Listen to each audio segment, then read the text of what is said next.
साधारण ब्याज या सिंपल इंटरेस्ट। साधारण ब्याज जानने से पहले आप ये जानिए ब्याज क्या होता है।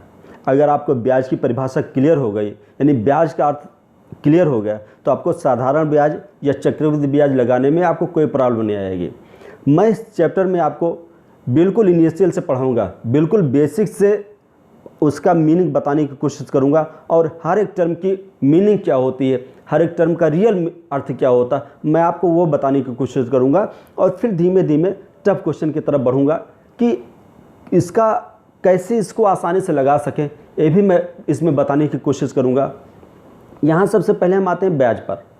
तो ब्याज को अगर समझना है तो हम सबसे अच्छा उदाहरण बैंक से लेते हैं, क्योंकि हमारा अक्सर कॉन्टेक्ट जो होता है बैंक से ही होता है। तो बैंक में हम लेन देन दो प्रकार के करते हैं, या तो हम बैंक में पैसा जमा करते हैं या तो हम बैंक से पैसे लेते हैं। जैसे मान लीजिए आपने बैंक में 2000 रुपये जमा किया और बैंक के पास जब 1 साल बाद या 2 साल बाद आप पैसे लेने गए तो बैंक आपको मात्र 2000 रुपये ही नहीं देता है, उससे थोड़ा सा ज़्यादा रुपये देगा।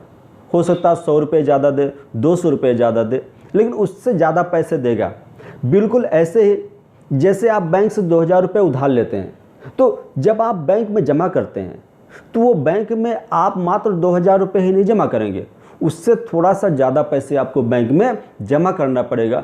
हो सकता है आपको 300 रुपये जमा करना पड़ेगा, हो सकता है 400 रुपये जमा करना पड़ेगा, लेकिन उससे अधिक पैसे आपको बैंक में जमा करने पड़ेंगे।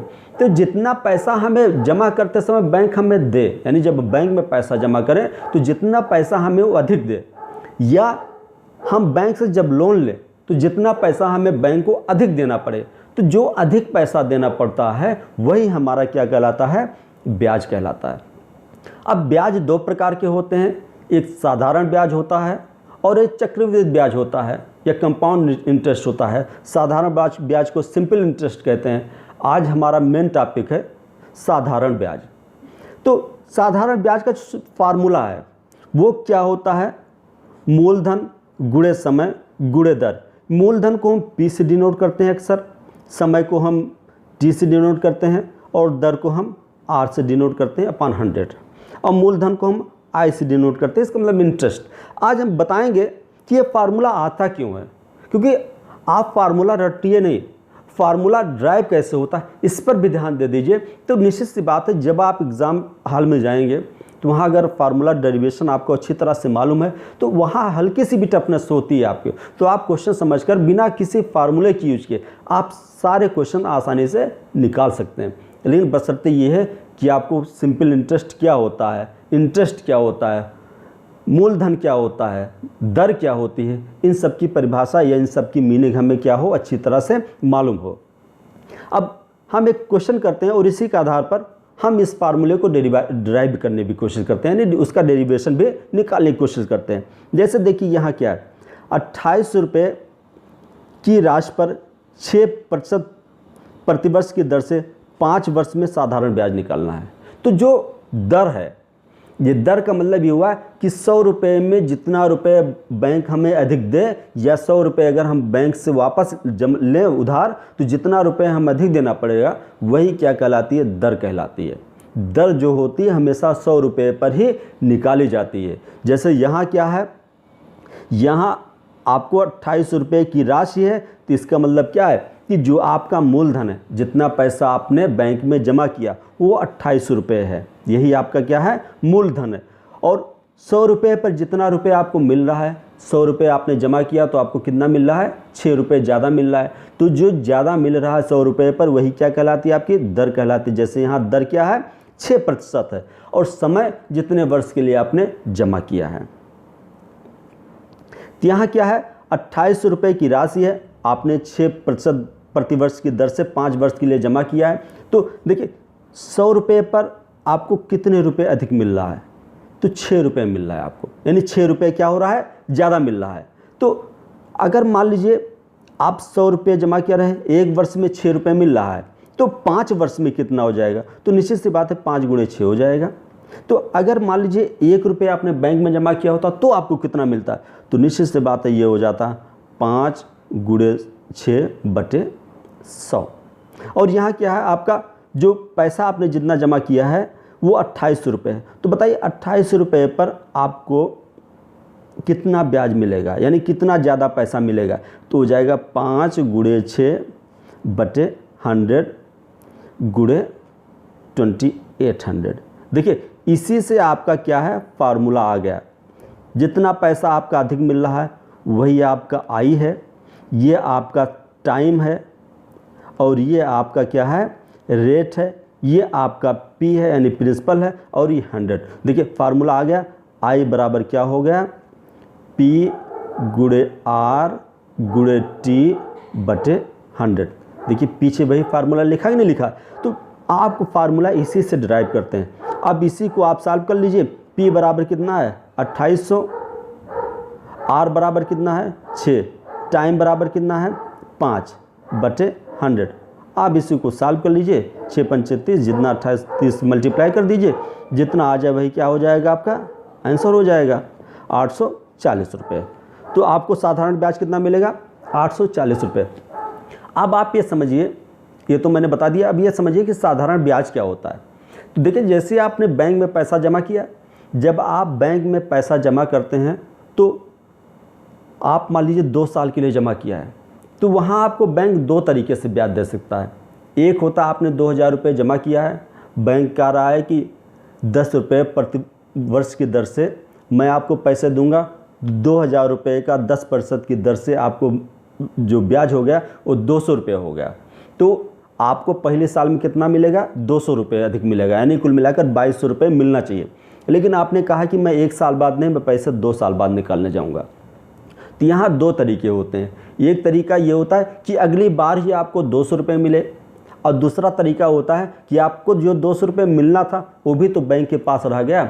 तो अगली बार क्या है कि जो ब्याज आपका 2000 रुपये पर लगता था वो आपका कितने पर लगे, 2200 रुपये पर लगे, और आपको क्या है 200 रुपये से थोड़ा सा ज़्यादा मिल जाए, यानी 220 रुपये मिल जाए। तो इसमें क्या है कि जब ब्याज जो है हर साल लगभग उतना ही मिलता रहे, यानी पहले साल भी 200 रुपये मिला, दूसरे साल भी 200 रुपये मिला, तो ऐसे ब्याज को साधारण ब्याज कहते हैं। और जब ब्याज पहले साल 200 रुपये मिल रहा है, दूसरी 10 साल 222 रुपये मिल रहा है, तो 220 रुपये मिल रहा है, अगर ब्याज इस तरह बढ़ता रहे तो क्या कहलाता है, चक्रवृद्धि ब्याज। यानी ब्याज के ऊपर जब आपको ब्याज मिले तो चक्रवृद्धि ब्याज है, और जब वास्तविक मूलधन के ऊपर ही हमको ब्याज मिले तो क्या कहलाता है, साधारण ब्याज कहलाता है। अब आते हैं मिश्र धन पर क्या होता है, यानी कंपाउंड अमाउंट क्या होता है। तो जैसे आप यहाँ देखिए कि जो मिश्र धन होता है वो जितना आपका मूलधन है और जितना आपका ब्याज है दोनों को जोड़ दीजिए, जितना आता है वही क्या कहलाता है, आपका मिश्र धन कहलाता है। यानी कुल मिलाकर आपने बैंक में 2000 रुपये जमा किया और मिला कितना, आपका 2200 रुपये मिला। तो जो 2200 रुपये है वही क्या है, आपका मिश्र धन है, और जो 2000 रुपये है वो आपका क्या है, मूलधन है, और ब्याज कितना है, जो 200 रुपये ज़्यादा मिल रहा है। और निश्चित सी बात है, इसको जानने से पहले ये भी जान लीजिए कि जैसे ये आपका फार्मूला दिया हुआ, अगर इसी में मूलधन दिया है, समय दिया है, दर दिया है, तो आप साधारण ब्याज निकाल सकते हैं। अगर आपको मान लीजिए साधारण ब्याज दिया है, मूलधन निकालना है, तो साधारण ब्याज समय और दर दिया है, तो क्या करेंगे आप, तो मूलधन निकालने के लिए क्या करेंगे आप, साधारण ब्याज को 100 से गुणा कर दीजिए और उसको क्या कर दीजिए, समय गुणे दर से भाग दे दीजिए, तो आपको क्या निकल जाएगा, मूलधन निकल जाएगा। इसी फार्मूले से आप समय भी निकाल सकते हैं और दर भी निकाल सकते हैं। अब देखिए हम आगे बढ़ते हैं, यहाँ क्या है, कुछ क्वेश्चन करते हैं, और आप ये देखिएगा इस क्वेश्चन के उस पर कि आप इसके कॉन्सेप्ट कैसे आसानी से क्लियर कर सकते हैं। ये सारे क्वेश्चन ये आपको इसका कॉन्सेप्ट पूरी तरह से आपको क्लियर करा देंगे। यहाँ क्या है कि 6 वर्षों में किसी राशि पर, यहाँ देखिए समय कितना, 6 वर्ष से, क्वेश्चन पहली बार बहुत ध्यान से पढ़ा जाता है। किसी राशि पर कोई भी राशि है, यानी मूलधन नहीं दिया है, साधारण ब्याज दिया है, 1500 रुपये साधारण ब्याज प्राप्त होता है। साधारण ब्याज कितना प्राप्त हो रहा है, 1500 रुपये प्राप्त हो रहा है। आगे देखिए क्या कर रहा है, यदि 2 वर्षों के बाद ब्याज प्रतिशत की दर दोगुनी हो जाए, देखिए 2 वर्ष तक ब्याज जो है, ब्याज की दर जो है वही है, और 2 वर्ष के बाद क्या है, ब्याज की दर कितनी हो रही है, 2 गुनी हो जा रही। तो आपको क्या करना है कि तब बताइए साधारण ब्याज कितना हो जाएगा। आपको अगर मान लीजिए 6 वर्षों तक ब्याज की दर वही है तो आपको 1500 रुपये मिल रहा है, लेकिन अगर 2 वर्ष के बाद ब्याज की दर दुगनी कर दी जाए तो आपको बताइए 1500 रुपये की बजाय कितना रुपये मिलेगा। तो निश्चित सी बात है 6 वर्ष पर आपको कितना मिल रहा है, 1500 रुपये मिल रहा है। तो बताइए अगर मान लीजिए वो पैसा 2 वर्ष के लिए जमा करते तो आपको कितना मिलता। तो निश्चित सी बात है 500 रुपये ही मिलता है हमें। 2 वर्ष पर कितना मिल जाता है हमें, 500 रुपये मिल जाता है। अब देखिए अगर आपने 100 रुपये जमा किया, ब्याज की दर 10 रुपये है तो आपको 100 रुपये मिल रहा है, मतलब तो आपको कितना मिला, सिर्फ 10 रुपये मिल रहा है। अगर ब्याज की दर दुगनी हो गई तो ब्याज आपको क्या मिल रहा, तुरंत 200 रुपये, तुरंत 20 रुपये मिल जा रहा है। यानी जैसे ही आप ब्याज की दर बढ़ाएंगे ब्याज आपको क्या होगा, 2 गुना मिलने लगेगा। यानी ब्याज की दर आपने 2 गुना कर दी तो ब्याज आपको कितना मिलेगा, 2 गुना मिलेगा। देखिए पुराने वाले ब्याज में क्या है, 2 वर्ष में आपको 500 रुपये मिल रहा है, अगर ब्याज की दर दोगुनी कर दी जाए तो बताइए 2 वर्ष में आपको कितना मिल जाएगा। तो निश्चित सी बात है 500 गुणे 2 यानी 1000 रुपये मिलेगा आपको।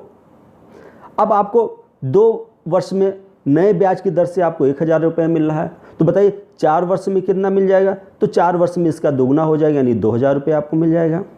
ये नए ब्याज की दर है, यानी जब ब्याज की दर क्या कर दी गई, दोगुनी कर दी गई। अब यहाँ देखिए 2 वर्ष पुराना और 4 वर्ष नया। पुराने से आपको कितना मिल रहा है ब्याज, 500 रुपये मिल रहा है, और नए से आपको कितना मिल रहा है, 2000 रुपये मिल रहा है। तो दोनों को जोड़ दीजिए तो कुल मिलाकर आपको ब्याज कितना मिल जाएगा, आप 2500 रुपये ब्याज मिलेगा।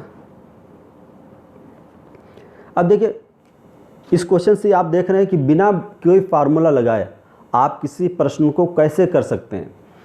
अब जैसे यहाँ नेक्स्ट क्वेश्चन पर आ जाइए। यहाँ क्या है, किसी राशि पर 12 वर्षों में 1200 रुपये साधारण ब्याज प्राप्त होता है। 12 वर्षों में प्राप्त हो रहा है, कितना रुपये प्राप्त हो रहा है साधारण ब्याज, 1200 रुपये, यानी आय दिया हुआ है। यदि मूलधन 4 वर्षों के बाद, देखिए अब वहाँ पहले क्या कर रहा था, वहाँ पहले ब्याज की दर को दोगुना कर रहा था और अब यहाँ क्या कर रहा है, मूलधन को क्या कर रहा है, तिगुना कर दिया जाए। तो 12 वर्षों के अंत में उसको कितना रुपये साधारण ब्याज प्राप्त होगा। तो देखिए 12 वर्षों में साधारण ब्याज कितना रुपये प्राप्त हो रहा है, 1200 रुपये प्राप्त हो रहा है। तो बताइए 1 वर्ष में साधारण ब्याज कितना प्राप्त हो जाएगा, तो निश्चित सी बात है 1200 बट्टे 12 यानी कुल मिलाकर 1 वर्ष में 100 रुपये प्राप्त होगा। तो बताइए 4 वर्षों में कितना प्राप्त होगा, तो 4 वर्ष में ब्याज कितना प्राप्त होगा, ये 400 रुपये प्राप्त हो जाएगा। अब देखिए ये तो है जब मूलधन क्या है, पुराना वाला है। अब आपने क्या किया, मूलधन को तिगुना कर दिया।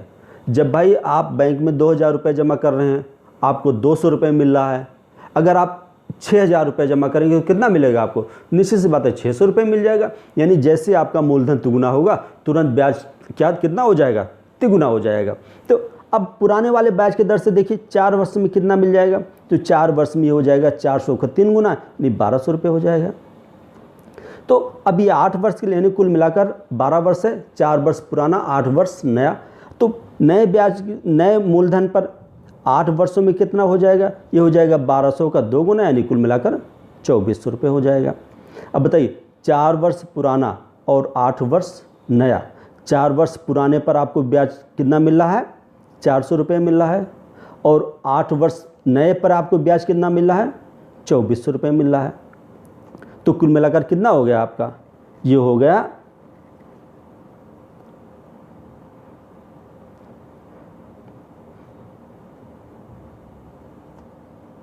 इतने रुपए आपके हो गए। अब देखिए नेक्स्ट क्वेश्चन पर आ जाइए।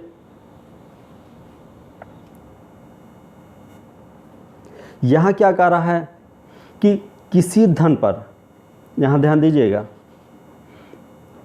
किसी धन पर 5.5% वार्षिक ब्याज की दर से साधारण ब्याज 1 साल में, यहाँ देखिए 1 साल का ये दर कितनी है, 5.5, आपको कितने रुपए प्राप्त हो रहे हैं, 675.5 रुपये प्राप्त हो रहे हैं।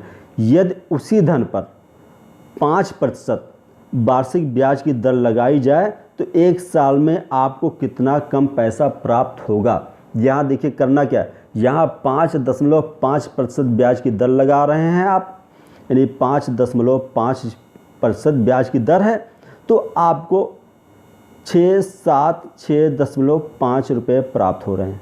अगर मान लीजिए ब्याज की दर 1% कर दी जाए, ब्याज की दर कितनी कर दी जाए, 1% कर दी जाए, तो आपको कितना रुपये प्राप्त होगा? तो निश्चित सी बात है 676.5 बटे 5.5 इतना ही रुपये प्राप्त होगा। अगर ब्याज की दर आपके 0.5 कर दी जाए, कि कितनी कर दी जाए, 0.5, तो आपको कितना रुपये प्राप्त होगा? तो ये हो जाएगा 676.5 बटे 5.5 गुणे 0.5। इसे काट दीजिए, ये हो जाएगा 1.5 रुपये, यानी 0.5% अगर ब्याज की दर हो तो कितना रुपये बढ़ रहा है आपका? 61.5 रुपये बढ़ रहा है। तो अगर ब्याज की दर 0.5% घटा दी जाए तो इसका मतलब क्या है? 61.5 रुपये घट जाएगा, और यही क्या हो जाएगा? आपका आंसर हो जाएगा। अब नेक्स्ट क्वेश्चन पर आ जाइए। यहाँ क्या कह रहा है कि वह मूलधन जिस पर 6% प्रतिवर्ष की दर से ब्याज, 3 वर्ष का साधारण ब्याज 90 रुपये है। 3 वर्ष का साधारण ब्याज कितना रुपये है? 90 रुपये है। तो आपको क्या निकालना है? मूलधन निकालना है। तो देखिए बहुत आसान सा क्वेश्चन है ये। यहाँ क्या कर रहा है? ब्याज की दर कितनी है? 6%, ठीक है, और समय कितना है? 3 वर्ष। समय कितना है?